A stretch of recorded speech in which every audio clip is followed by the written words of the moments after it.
There are few characters in the history of video games to make the impact that Arthas Menethil of the Warcraft universe has made. Though we all know his eventual fate, falling from grace and becoming the Lich King, he began as a young prince with the world in his hands and a heart as pure as the light.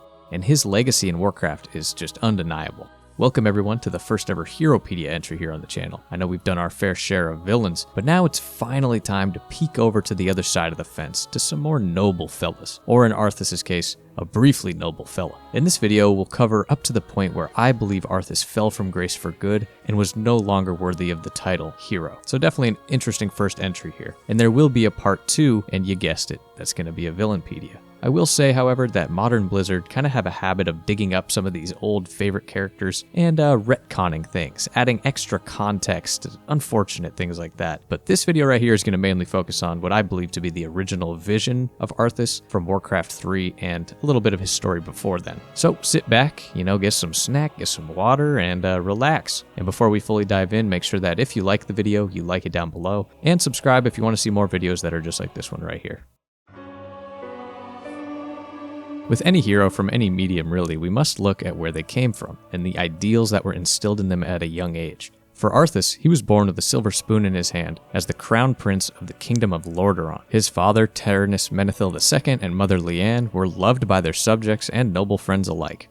Arthas was born just a few years before what is known as the First War. This is the conflict that was covered in that poopy Warcraft movie that was still strangely enjoyable to me. So although he was born into a prosperous situation, he would grow up in a world ravaged by conflict. I want to pause really quick and make an important distinction with Arthas. He is not Anakin Skywalker from Star Wars, as so many people commonly compare the two. While there are obviously several similarities, the two have very different paths both as heroes and as villains. Anakin, in many ways, is able to complete the hero's journey, or monomyth coined by Joseph Campbell, where Arthas really is not, at least to this point. Okay, I just had to shoehorn that in there, so let's get back to it. So, as a young prince in a war-torn world, it was imperative that Arthas learn some martial abilities to defend himself and prepare to most likely fight in the future, just an unfortunate fact of life for the time. After the events that saw the city of Stormwind down south get wrecked by orcs, the heir to the crown of Stormwind, Varian Wrynn, would arrive in Lordaeron as a sort of refugee to escape the violence and assure a future for that kingdom. He happened to be just like 5 or so years older than Prince Arthas, so the two grew close and eventually became best of friends. They trained together with their master, Myrddin Bronzebeard, but Arthas usually got his ass kicked by Varian in training. But over time, Arthas would grow into a surprisingly formidable swordsman, definitely helped by being so much younger than his sparring partner and totally trying to constantly prove himself. There are some tidbits of lore to suggest that Arthas was kind of an emotional kid, perhaps quick to grow frustrated in training and the like, this even being the reason for his training in the light with Uther. It being sort of a reactionary thing to his hot temper. But I take all of that with a grain of salt personally, as one way or another, Uther the Lightbringer would step in as a key mentor for Arthas. This is the man who would kickstart his induction into the Silver Hand at just the tender age of 19 and start him on the path to become a great paladin. The induction ceremony is worth noting because of just all the important lore characters in attendance. You got Genn Greymane, Dalen and Jaina Proudmoore, Alonzus Fowl, Tyrion Fordring, the list goes on and on. This is just to highlight the importance of Arthas and the hope that he personally instilled in the Alliance when he was coming of age. He seemed to be the perfect man to shoulder the weight of the crown and be a just but fierce leader through an uncertain future. Arthas was then given his famous hammer, Light's Vengeance, a weapon that would serve him pretty well until he decided to vendor it for a sweet epic dropped later on. As Arthas entered the early stages of adulthood, he proved to be all of what those around had hoped from him: brave and tenacious, driven and strong. But along the way, he also became just a little bit arrogant and very aware that he was indeed the crown prince of a kingdom, being not afraid to talk back to superior paladins or even to his father, the king. But still, he always commanded and gave respect for the most part, and absolutely earned the adoration of one Jaina Proudmoore. Jaina, of course, has enough of a story for her own video. She had spent her entire childhood and into her adolescence studying magic in Dalaran, having crossed paths with Arthas several times before. The two were definitely in love, and both being little talented royal kids, felt that kind of affinity for each other. There's a funny little side story of Arthas visiting her in Dalaran, and Kael'thas was there, by chance. So they had dinner and talked and stuff, and Kael'thas was apparently also into Jaina and got really pissed when he saw Arthas smooching on her. Not relevant, but it just made me laugh. Don't worry, bro, I'm sure it's just merely a setback. One of the most noteworthy stories from early in Arthas' life is one instance where he rode to Durnhold Keep to see the famous orc Thrall, who at the time was still a slave and gladiator. He went for a ride on his beloved childhood horse, Invincible. This horse had been his closest companion for years. They literally grew up together. During a ride, Invincible suffered a brutal injury from a riding accident, which may or may not have been Arthas' fault. Arthas tried to bring Invincible back to the keep for help, but realized the grim reality that his good friend was suffering, and this wound would definitely take his life. Arthas made the very tough decision to kill Invincible himself, saving the horse from any further agony. This is a lesson learned that Arthas would return to in a big way later on, but the idea of putting something suffering out of its misery for the sake of mercy is a noble one, worthy of a budding hero of light. Before we can get fully to the events of Warcraft 3, one final event that would be pivotal in the shaping of Arthas came when Tyrion Fordring, one of the original paladins of the Silver Hand, was put on trial for befriending an orc and protecting him. Arthas, even in his young age, was chosen as one of the 4 jurors to ultimately decide to exile the respected old paladin. Tyrion's life is another video in itself as well, but he's an important character in regards to the second half of Arthas' life story, so I thought it would be silly for me not to mention this. Throughout his entire upbringing, Arthas always stood for what was right. He was fiercely principled and opinionated, sometimes to a fault, but always wanted what was good for the kingdom and understood the weight of his responsibility as heir to the throne. He would do anything in his power to protect the people and the land that he loved, even if that meant laying down his own life. So at last we come to Warcraft 3: Reign of Chaos. This game is fantastic because it does not simply focus on Arthas and Lordaeron struggles, but every facet of the conflict with playable stories of many different perspectives. But of course, if we're talking about Arthas the hero, we will mainly be focusing on the human campaign. Warcraft 3 is the first and last time that Arthas would be a playable character, and the prince lands central in the narrative, unsurprisingly. Lordaeron is having issues. The orcs that have been interned in work camps since the Great Wars have begun to escape, and all the while there are troubling reports of a plague ravaging the northern part of the kingdom. So to start the game off, Arthas, now in his 20s, and Uther, being 2 of the strongest paladins in Lordaeron, are sent to Strongbad to the north to deal with the orc situation. In the opening dialogue, we get a very clear picture of the relationship between Arthas and Uther. Welcome, Prince Arthas. The men and I are honored by your presence. Can the formalities, Uther. I'm not king yet. It's good to see you. You too, lad. I'm pleased that King Terenas sent you to help me. Father still hopes your patience and experience might rub off on me. Well, it is a father's right to dream, isn't it? Though of course Uther served as Arthas' mentor during childhood, Arthas is now technically a man and one of the most powerful royals in the world. This relationship is a point of strength, but also a point of tension for the 2 of them into the future. And I think the writing is really damn good here with how little dialogue there is to bring this strange power dynamic to light. Over the first couple missions, Arthas and Uther are cleaning out the Blackrock orc camp, with some more angst on display. Then let's get in there and destroy the beasts. Remember, Arthas, we are paladins. Vengeance cannot be a part of what we must do. If we allow our passions to turn to bloodlust, then we will become as vile as the orcs. Yes, Uther. This is a great moment though, and it's definitely why so many people equate Arthas to Anakin Skywalker. He's just so eager and almost bloodthirsty to get out there and do the right thing. It's just kind of odd. But Uther responds with a true mentor's mind. It gives him the opportunity to lead the attack. Meanwhile, Jaina, Arthas' main squeeze, is being sent around out of Dalaran to see about this plague that's cropping up. Eventually, she meets up with Arthas to check it out together. These are the missions where I think Arthas really earns his status as a hero. There are various side quests to rescue children, save villagers from bandits, things of that sort. These of course are for certain rewards for us to use, but it also builds up Prince Arthas as a practical superhero in Lordaeron. Blonde hair flowing, big hammer going. And it's clear that any peasant you come across is in awe at the bravery and chivalry of the prince. After fighting through villagers that had been turned into undead thralls as a result of the plague, together a horrified Arthas and Jaina discover a grim sight. A diseased silo of grains that looks to have already been boxed and packaged to other surrounding villages. If this grain can spread the plague, there's no telling how many villages might be affected. Shortly after, Arthas comes face to face with Kel'Thuzad for the first time. I'm sorry I can't stay and chat, but duty calls. That creature looks like it was sewn together from different corpses. Let's study it after we kill it, okay? This is the necromancer old stinky fella who seems to be behind both the plague itself and the diseased grains. Now to this point, the hero's tale seems like a slam dunk. I mean, you got big blonde dude who's royalty and blessed by the light, purging disease and necromancy from his kingdom that he's going to inherit. If only things stayed that simple, eh? After chasing Kel'Thuzad down into the town of Anderhall, more bad news. The town has already been infected by this plague and destroyed. But Kel'Thuzad tips off Arthas to the real man behind the plague, or so he says. Of the Dreadlord, Mal'Ganis. He commands the scourge that will cleanse this land and establish a paradise of eternal darkness. And what exactly is this scourge meant to cleanse? Why, the living, of course. His plan is already in motion.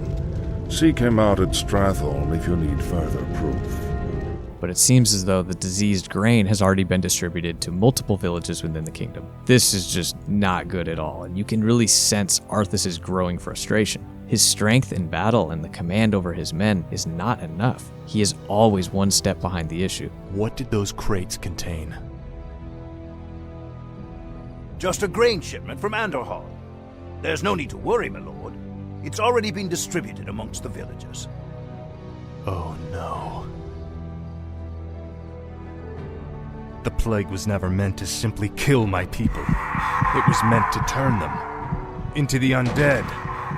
Defend yourself! I think a huge turning point for Arthas is seeing how ravenous the hordes of undead were when defending Hearthglen. Uther, of course, was able to come in and save the day, but the two paladins can't be everywhere at once. I did the best I could, Uther. If I'd had a legion of knights riding at my back, I would have... Now is not the time to be choking on pride.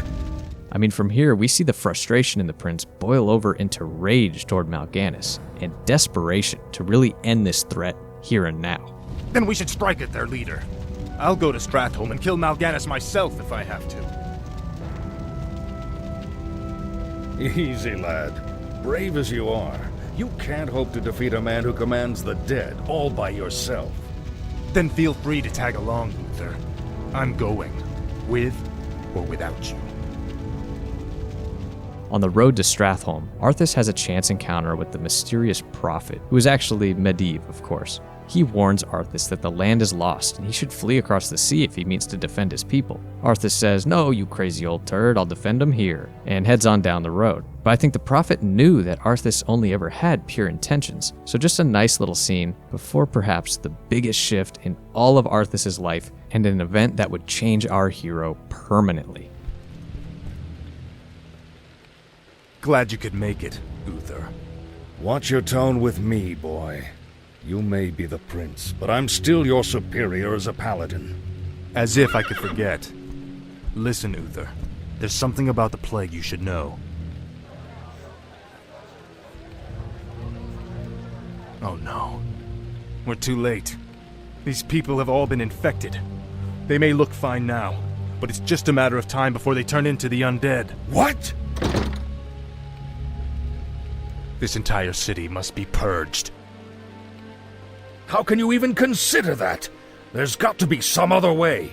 The city of Stratholme had already received a massive shipment of Kel'Thuzad's diseased grain. Arthas just saw what occurred in Hearthglen and refused to allow these citizens to be added to the Scourge ranks. His solution is rather un-paladin-y, to cull the entire city of plagued citizens even though they've yet to turn. Of course, to us, the player, this makes some decent sense. I mean, this is linked directly to the lesson that Arthas learned with his horse Invincible years prior. To see something suffer when you can end the pain now and get it over with for both parties can be a very mature decision. But here, there are really no winners. I mean, it's so tough. So though Arthas is technically right if he wants to maximize saving as many of his people as possible, Uther is a man of light and wisdom and principle, and he refuses to help in such a barbaric solution, as effective as it may be in limiting the amount of Scourge. And I really think Arthas, in his youth and arrogance and ignorance too, I think, just makes it sound really bad. I mean, if he had just phrased it a bit better and explained the situation and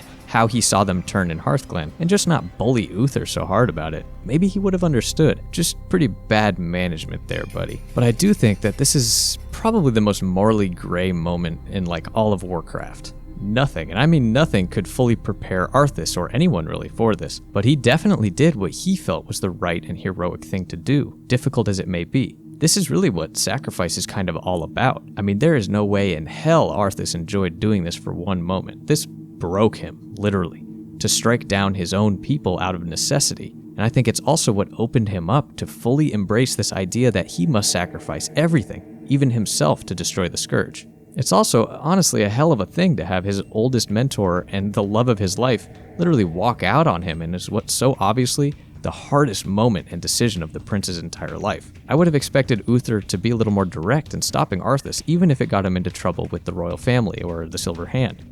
Or Jaina to put up a little bit more of a resistance. Feeling completely alone in this decision definitely did not help matters, and I believe absolutely pushed him further away from reason. But this, of course, is just my opinion. Let me know what your take on the culling of Stratholme is, and if Arthas just acted a little too quickly or whatever, as there are so many different thoughts on the matter. We're going to finish this right now, Mal'Ganis. Just you and me. Brave words. Unfortunately for you, it won't end here. Your journey has just begun, young prince. Gather your forces and meet me in the Arctic land of Northrend. It is there that we shall settle the score between us. It is there that your true destiny will unfold. I'll hunt you to the ends of the earth if I have to. Do you hear me? To the ends of the earth! I think the rage that Arthas is now feeling toward Mal'Ganis at this point has turned into unhealthy obsession. He truly felt that if he could just kill this one foe, it could just fix everything magically, unaware of what would become of him if he was really willing to sacrifice it all. This is a light-forsaken land, isn't it? You can barely even see the sun. This howling wind cuts to the bone and you're not even shaking. My lord, are you all right? Captain, are all my forces accounted for? Arthas' story as a hero is not quite done yet, but the rest ain't pretty. In Northrend, Arthas had met up with his old martial trainer, Muradin Bronzebeard, just by chance. Muradin had found himself in Northrend after hearing about an ancient weapon that is super powerful, so he's hunting around for it. And this, of course, is the blade Frostmourne. There's an ancient waygate that lies somewhere in this glacial wasteland. Supposedly, it transports you to a hidden vault where a rune blade named Frostmourne is held. In my opinion, a hero is always measured by what they are fighting for. And at this point, Arthas has taken a dive into taking things a little too personally, and not seeing the big picture and just taking a second, dude, come on. An emissary arrives from Lordaeron, bringing word from his father that Uther intends to recall his men immediately. This enrages him, and he decides to go with the brilliant idea to get to his men's boats before they do and burn them, forcing his soldiers stranded with him in Northrend. Jesus, man. But yes, it does get worse. Because his men were fleeing to the ships, during the mission, Arthas recruits native trolls to help him kill the undead and destroy the vessels. When Arthas finally is confronted by his own men, he frames the trolls for burning the ships and orders them killed. He is no longer doing difficult things because he deems them necessary. I mean, that's a pretty straight up evil, manipulative act. Damn beasts! Kill them all! Shortly after, when surrounded by Scourge and Mal'Ganis, This is where your journey ends, boy. Trapped and freezing at the roof of the world, with only death to sing the tale of your doom. Arthas deems the only option left is to find and claim the power of this Frostmourne blade for himself. Muradin at this point is not liking what he's seeing from the prince, but he does help Arthas track down Frostmourne. Once they find it, they are actually confronted by a spectral guardian, warning the prince of the dangers of Frostmourne. I personally don't really understand or know much about this guardian, so if you do, let me know down below. But Arthas doesn't ask many questions, and slays this guardian all the same. And now even Muradin, who was so interested in the sword to begin with, realizes that, this is a terrible idea. The blade is so obviously cursed, but Arthas, of course, says something like, I would gladly bear any curse to save my homeland. Leave it be, Arthas. Forget this business and lead your men home. Damn the men! Nothing shall prevent me from having my revenge, old friend. Not even you. So he finally takes up the blade, and with it becomes insanely strong. You waste your breath, Mal'Ganis. I heed only the voice of Frostmourne now. You hear the voice of the Dark Lord. He whispers to you through the blade you wield. What does he say, young human? What does the Dark Lord of the Dead tell you now? He tells me that the time for my vengeance has come. What? He can't possibly mean to... It is finished. He's able to confront Mal'Ganis and strike him down.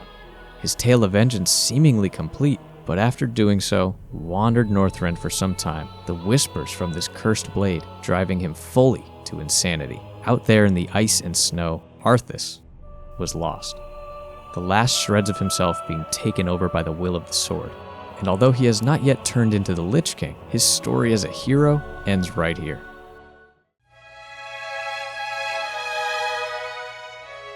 His story is truly tragic. I mean, it's the definition of the road to hell is paved with good intentions. The rest of this story will have to be saved for part 2, where Arthas falls into villainy and mass destruction. But I just think it's really important to remember the person who eventually became the Lich King, a young and realistically flawed prince who desired truly what was best for his kingdom and his subjects. His arrogance and his youth, and a little bit of a quick temper, definitely led him astray, but it's also what allowed him to make such an impact on the world in a positive way before he decided to destroy it. Arthas' legacy as a hero is one of potential that would end up being corrupted and turned against the kingdom that he so loved. But in that brief time where he walked the northern lands of the Eastern Kingdom with his famous hammer and his noble knights, there would be few citizens of Lordaeron that did not feel hope. Alright, y'all, that's going to do it for this first ever Heropedia entry, and sort of a part 1 of the Arthas story. So look out for a longer part 2 when we finally look at the entry of the Lich King. Thank you all so much for watching and supporting here on the channel. It feels so great to read all of your comments, recommendations, and feedback. So thanks again, everyone, and until next time, peace.